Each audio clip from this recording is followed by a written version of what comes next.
Hi, this is Dane Shoemaker with the Shoemaker Lab. This is the Shoemaker Films podcast where we get to know local businesses, local nonprofits, cool places in the greater Philadelphia area. And I'm with Will Nord, Executive Director of the Willows Park Preserve. How you doing today? I'm good.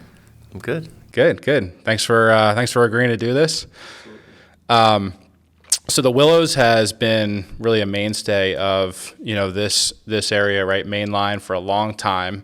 I have a couple stories I wanted to share. Just, my wife and I, we used to live in South Philly for a long time. She's from Broomall area, so we were destined to come out to this area for a long time. But, when we first moved out here, there was a moment where we were kind of walking around the Willows, and we had our, 3-month-old baby walking around in a stroller, and it was like, we just couldn't believe that we were living in such a beautiful place, right? Yeah.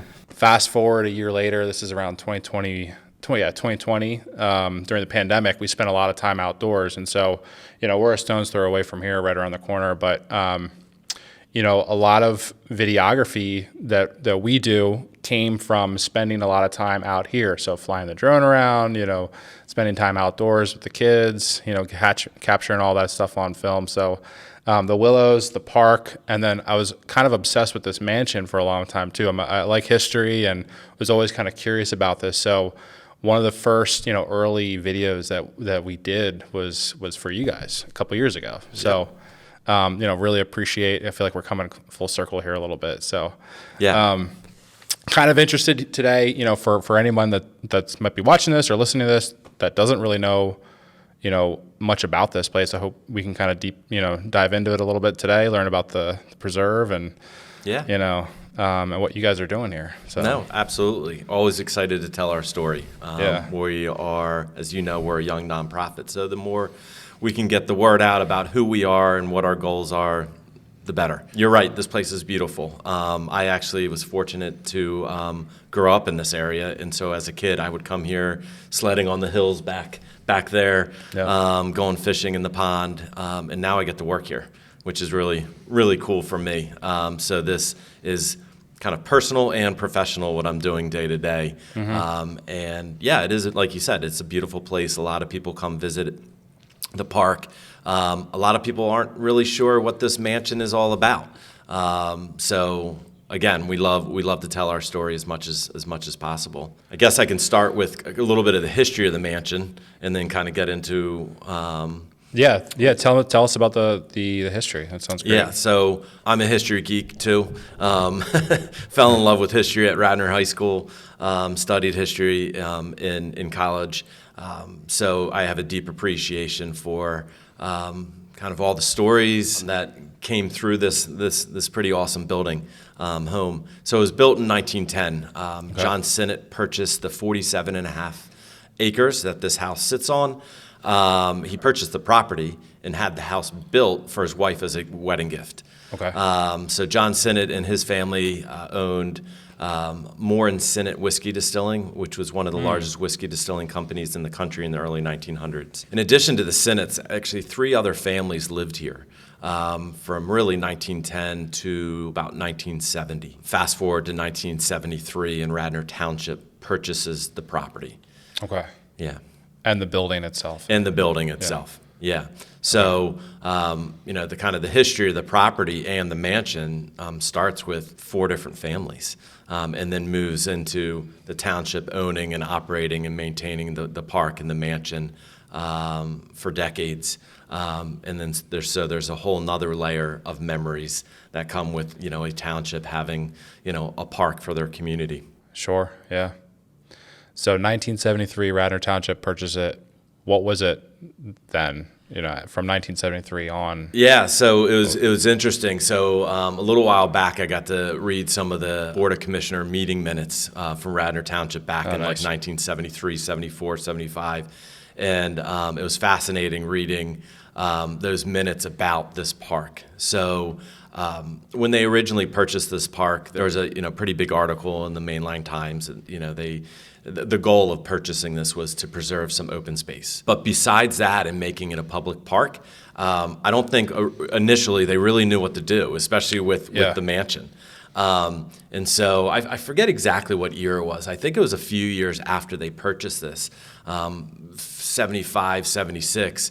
They had some requests to host some weddings here. And again, those minutes were kind of funny because they talked about it at commissioner meetings and saying, we had a wedding at the Willows Mansion and it was a success. Another couple has asked us, should we do it? And they're discussing these in these commissioner meeting minutes. Which seems so trivial now compared to some of the discussions that they're having. So essentially, they saw that they could use this for weddings. I believe Radnor School District used it a good deal for meetings and other school functions. Okay. But eventually, through the 80s and 90s, Radnor Township was hosting 70, 80 plus weddings a year here in the mansion. Is that right? Wow. Yeah. Fast forward to 2013, and Radnor Township made the decision to close the mansion. The park stayed open, but they closed the mansion. And from my understanding, it was really for financial reasons. They didn't want to financially maintain this big home with all the weddings they were running every year. The place was getting beat up, and they weren't necessarily putting the money they needed to back in to maintain the mansion.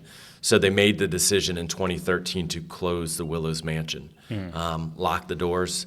Again, like I said, the park stayed open, but the mansion was closed. For I think a few years there, the township was taking some proposals and trying to figure out what to do with this awesome space. Yeah. Nothing really excited, I guess, the township or came to fruition. And so at the top of their list was the idea to tear it down. The park would stay the park, and the mansion would no longer be in the park. So that's really why our nonprofit formed. Some community members were really passionate about saving the Willows Mansion. So they came together, incorporated a 501c3 in 2017. Okay. And then in 2019, our nonprofit signed a 25-year lease with Radnor Township to restore, operate, maintain this Willows Mansion for the community to use. That's amazing. Yeah.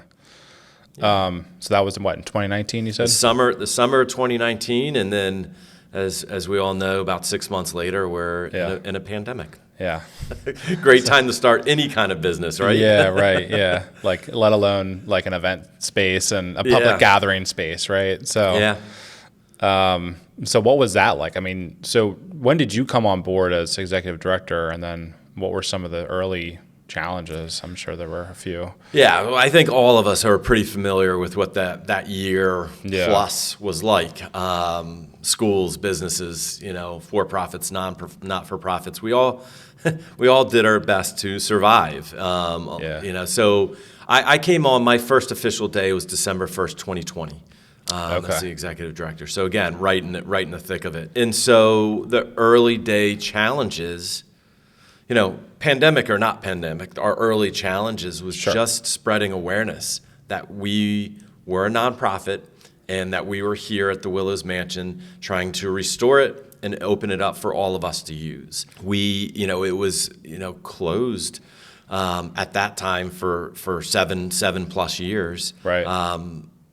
And so I always say it kind of fell out of the minds of everybody that knows about this park. Right. Not to mention people that don't even know about this park, right? So we had this, uphill challenge to really start spreading the word about our goals and our mission during a pandemic, kind of starting from scratch. So that was our first big hurdle. Yeah. And it continues to be a big priority of ours to get the word out about us and that we're here. What were those early days like? I guess before you came on board, I mean, did the board members, unlock the doors and come in? And I mean, was it just kind of dusty? Was it like in disrepair? What was the? Yeah, so the founding members, original board members, they did a tremendous amount of work. I mean, just actually incorporating a nonprofit. I wasn't there, so that work alone, and working with the township on the lease, to say, hey, we will take this over. You know, we're responsible for the mansion. We're responsible for raising the money. But so that alone was I can't imagine the amount of work and time that was put in there. The physical building itself, a lot of them did come in and did a lot of cleanups around the outside, but also in the inside. Remarkably, the mansion was in with solid shape. You know, they built these big old homes well back in the early 1900s. Right. But, you know, that also being said, it just being closed, you know, a lot of deferred maintenance, you know, thinking about the guts of the building, the systems downstairs in the basement, you know, the boilers, the air conditioning units, the electric, the plumbing. We still continue to spend a lot of time making sure that they're running properly. Yeah, right. Okay. Yeah. So the 501c3 is set up. You're brought on board. What is the mission of Willows Park Preserve? Like, what are your core tenets, I guess? Yeah. So I mentioned it, you know, a minute ago. Like the essence of what we're doing is to restore, operate, and maintain the Willows Mansion for community use. Okay. So, you know, part of our communication and an important part of that is. We're not just restoring a beautiful old mansion on the main line and going to walk away, right? So there's sometimes, you know, we think about it in two parts. There is the physical restoration improvement of this building. So it's safe, it's up to code, it's presentable, people want to hang out in here. Right. It doesn't fall apart, you know, over the years. But we're doing that so you and I in the greater community can use this space. So interestingly, when Radnor Township was operating this building, you know, for years, it was a private event space. So unless you came to a wedding or a meeting, you didn't really come into the mansion. You could come to the park. Again, the park's public, dawn to dusk. So what our nonprofit is trying to do is we're trying to flip that. So if there's not anything going on right now, the doors are open. And you can actually come in here with a cup of coffee and a book and sit on the couch, you know, for the morning. Is that right? Yeah. So you can come up on the terrace right out here. We have a bunch of seating right here and tables and seats. And you can come up and bring your lunch and have lunch up here. So that, again, is part of that awareness that it's taking some time because for years and years, decades, right, you couldn't really... I think people felt like this mansion wasn't approachable. So we get a lot of like peering in the windows. Hey, can we come in here? And so we're trying to change that narrative. And it's working slowly, but it takes time. Yeah. I mean, it is a big, beautiful, kind of almost imposing mansion up on a hill. Like it's kind of like, you know, you have to drive up to get here. I can see how that might feel that way, but it's so, once you're in here, it just feels so welcoming and you know. Yeah, that's the hope. And there's things that we're doing now, and there's things that we know we can do to improve that awareness. That, you know, making sure that this mansion is more approachable. Some signage down at the bottom of the mansion driveway, some kiosks, and that's also why as soon as we could, as soon as I got here back in 2021. We started running programs and events, right? Not only is that part of our mission, right? We want this to be used by the community. It's a great way to tell our story when we can have people up here for a program or event. Right. So what are some of the examples of programs and events that you've had in the past, and anything coming up you want to talk about? Yeah, absolutely. So, you know, back I started late 2020, so really in 2021, we did a handful of events online by Zoom, like we were so used to. Some historical programs, just talking about, you know, the history of the mansion, the history of great estates on the main line. So we kind of started with that, and then we went into starting hosting some concerts in the courtyard Yeah. out here in front of the fountain wall. That was, I guess, a friendly program for people that were still we're still in COVID or just getting out of COVID, and people, wanting to be outside but not sitting right next to each other. So Yeah. having music concerts in the courtyard was a big hit. We continue to have, music concerts inside and outside. Some other programs that we've been running is, partnering with other organizations. Penn State Master Gardeners. We have had a handful of master gardening programs. Okay. Have had the Wayne Senior Center in here has used the facility, the home, a good deal. They come in and have some yoga programs, Yeah. some lunches, some of their music concerts on their own as well. We try to offer a variety of programs and events for all ages and the whole community. Yeah. So you have, I think, wellness in the Willows coming up. We do actually think this weekend, this Saturday, and it'll be last weekend when this comes out. But that's I wanted to share a little bit about that. Yeah. So this is the third year we're hosting Wellness at the Willows. It's a free community event for all ages and abilities. It started with a few friends of the Willows Park Preserve coming to me and suggesting we have a wellness day. So I asked for their help, and we kicked it off a few years ago, and it was a great success. So this year, what Wellness at the Willows entails, this year we have 16 30-minute health and wellness classes and presentations on a variety of topics, from yoga and Pilates to stress management and nutrition. And then in addition to the classes, we also have 22 health and wellness tables, various vendors, local businesses. Radnor Penn Medicine will be here. Okay. And they're giving out free health and wellness information and resources. Okay. So it's a fun day. It's a fun family day. Those classes are for kids as well. So we actually this year we're adding a couple kids craft tables for them to engage in as well. So we are going to have an obstacle agility course out there for people to have fun with as well. That sounds fun. Yeah. Yeah, I know you've done. There's like fishing classes too here. You had someone operating. We've done fishing clinics. We haven't done that in a little while, but Okay. we hosted about 3 different fishing clinics. I mean, it's a big spot here for fishing. I It always is. see people here. Yeah, so. It is. The Darby Creek was just stocked with some trout last weekend. They were over here restocking it yesterday. Oh, that is stocked. The pond. The pond is not. Oh, okay. Darby Creek, there's a stream that runs right next to the pond. Oh, that's right. Okay. And the creek actually doesn't feed the pond. The pond feeds the creek. Okay. Got Interestingly enough, back in the early 1900s, that pond, as we see it now, was 3 little ponds. And the original homeowner dug it out to make one larger pond. Huh.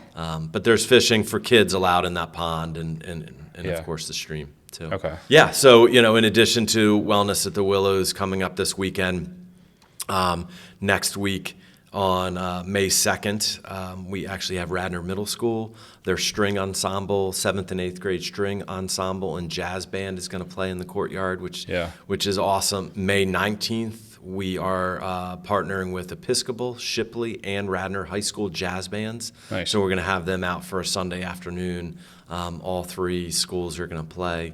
We love partnering with schools in the area, different organizations, get them out so they can use the space. Yeah. Cool. What about businesses? I mean, are there corporate events, or do you have companies coming in here ever to rent the space? What is that? We'd like more to come. Okay, all right. We have. We're connected with the Wayne Business Association and Mainline Chamber of Commerce. The Wayne Business Association, we're going to have one of their monthly meetings here in August. We did have one of their monthly meetings, I think it was like 2 years ago. We've had Radnor School District principals use the space for a summer meeting. We've had Haverford School District principals a couple years ago use the space for their summer meetings, preparing for the school year. We've had IKEA come, and they've brought in their leadership team for actually like a 2.5-day retreat, which is great, and they're coming back again this fall. We would love the opportunity to host more businesses and corporations here on site for, half-day meeting, full-day meeting, a couple days. We don't have any rooms to stay over, but there's enough hotels, or if everyone's local, they can go home for the day and come back the next day. So there's an opportunity for us to expand on. Yeah, I think there's plenty of space and great opportunity for off-site retreats and things like that. So absolutely, yeah. Now we talked about the wedding portion of things, back in the 70s, 80s, 90s.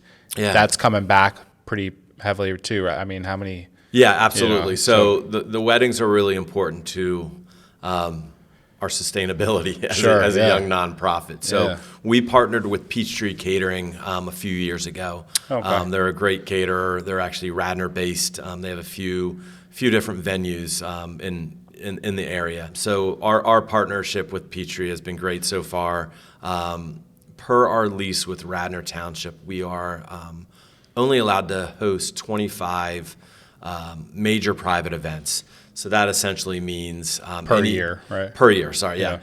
So that basically means any private event that is between 75 and 150 people. Okay. So there are some numbers attached to that. Yeah, we were fortunate last year, 2023, Peachtree hosted 25 major private events for the first time in our young history. That's 2024, this calendar year is booked out with 25. And then great, yeah. Looking forward to the year 2025, I believe Peachtree has already booked, I think, around 10 of those weddings. Most of them are weddings, some bar mitzvahs, some bat mitzvahs are included in there as well. But that's a big part of what we do is having those weddings. Yeah, well, it generates funds and things. Yeah, like it generates that, the biggest revenue generator. And there's we want a really healthy balance because we don't necessarily want to be just known as a wedding venue. Right. For a couple reasons. One is I think a lot of us saw the toll so many weddings took on this building, the physical building. When you have that many big events, big weddings, right, it beats the place up a little bit. Sure. Or a lot. So we want to keep that in mind. We don't want to go back to the days of having 50, 60, 70, 80 weddings, big events here all the time. The other thought there, too, is, as most of us know, when you have a big wedding on a Friday or Saturday, it takes up a lot of time and space. Sure. And I think a larger interest of our mission, of our nonprofit, is, again, to have this open for the community to use. Right. Whether it's just, a casual have lunch on the terrace or read a book in here, or having, the availability to have meetings for schools or different organizations or running our own programs and things like that. So the more big weddings we have, the less we can do of those. Right. Well, I like that balance, with and prioritizing community use and things like that. Yeah. I know it's an arboretum, correct? You recognize as an arboretum? Technically a level 1 arboretum. Okay. So Bartlett tree experts came in, I'd say before I was here, so I'd say 4 years ago, maybe a little bit more, and came in and identified a number of the different species of trees that are here throughout the park.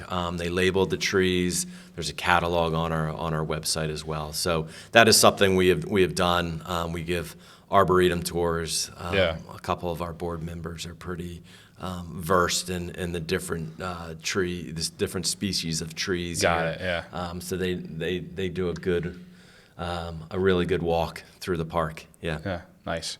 Yeah. And then just back to the mansion. I mean, I know you guys have done a lot of work on the mansion itself. You talked a little bit about the systems. Any major projects that you want to highlight or anything coming up that?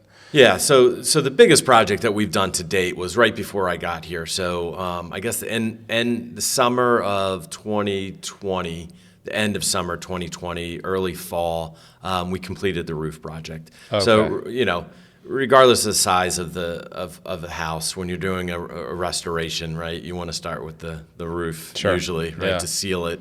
So that was a huge project, the biggest project to date. Some other projects that we've done is we've done some restoration to the terrace out here. Still need some work done to the existing terrace, but we Did some work there a few years ago. We've done exterior painting. We've done exterior painting. The fountain wall was restored a couple years ago, which, like I said, that's where we have a lot of our concerts, music concerts. A lot of wedding ceremonies are held in front of that wall. Okay. The ongoing maintenance of all the systems that we talked about, that might never end. Sure. We've installed a sprinkler system in here, a couple bathrooms, one being ADA accessible. We had to do that to get our certificate of occupancy so we Okay. could use the indoor space. Then most recently, we added another half bath here on the first floor. That just got completed a couple weeks ago, actually. And then our next big project coming up is the kitchen.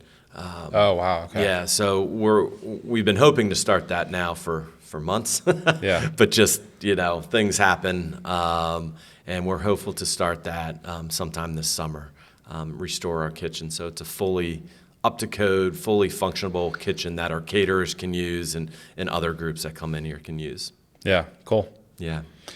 And heard there's a speakeasy maybe downstairs. Is that? Yeah, we all call it a speakeasy. Yeah. I think technically it was right after Prohibition. Okay. So it was installed by the Newman family, they were the third family that lived here. Okay. At the Willows Mansion. They actually only lived here for 2 years, but in 1934, they lived here from 1934 to 1936. But in our understanding is they put a bar in the basement and installed it in 1934. So the bar is Cool. still down there. It's still a really cool looking bar. The room is a little Seen better days. Seen Yeah. better days. Yeah. Yeah, that's a good way Yeah. to put it. So somewhere along the line that we would love to restore that bar in that room down there so we can have some fun events there. Sure. Yeah. So what else can people expect from the Willows? The mansion, the park, like anything else that you want to share? Well, everyone that I meet personally, I tell them to help us spread the word, right? Yeah. Tell their neighbors, tell their friends, tell their family to come for a visit, to check out our website. And we have a programs and event link on our website that, we're constantly posting week to week, month to month, new fun and exciting, meaningful programs for people to come join us. Yeah. And it's because that's not only can they have fun with some of these programs, but it's a great way to get to know us. We have a monthly newsletter that we also share with the community that gives updates on the restoration and improvement projects, and then also what else is going on here for the community. Yeah, that sounds great. Yeah. All right, the Willows Park Preserve. So come on out, check it out. Come to an event. Come check out the website. Sign up for the newsletter. Absolutely. You can become a friend of the Willows, right, as well. Absolutely. There's a lot of ways to get involved here. Sponsorship levels, stuff like that. Yeah. Yep. So, Absolutely. Yep. cool. All right. Thank you. Thanks, the support. Will. Love the support. Yeah, absolutely. Well, thanks for coming on here. Appreciate it. Absolutely. Yeah. Thank you. Thanks for listening today. Shoemaker Lab is an original production by Shoemaker Films, LLC. If you enjoyed today's content, please consider subscribing on YouTube, Spotify, Apple Podcasts, and wherever you get your content. Follow us on Instagram at shoemaker.films. And if you're a business that's either interested in our video production services or would like to be a guest on the show, get in touch by using the contact form on our website, shoemakerfilms.com.